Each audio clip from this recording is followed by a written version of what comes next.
For each of the workshops, there's an area that I set aside as what I call the quiet place. And this is a very important spot that we come to many times during the workshop. As musicians, as pianists, we're dealing with sound production, we're dealing with communication. And so a place where no one is allowed to speak or make sounds is a very strange place. The rule is when people step over the threshold into the quiet place, nobody speaks.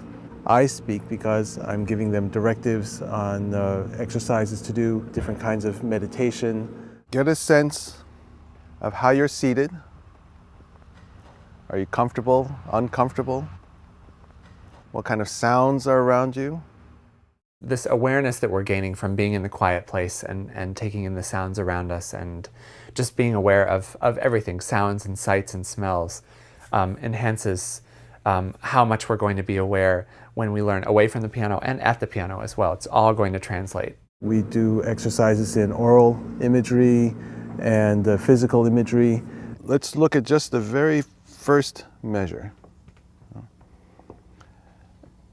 All of you have practiced for years, for hours and hours every day. You've played D thousands, 10,000, 100,000 times, this particular D that opens the piece. So you know how it sounds, even though you may not think you know, but you know exactly how it sounds. You've heard it more times than most sounds in your life. So let your body, let your memory, physical memory, tell you what that D sounds like.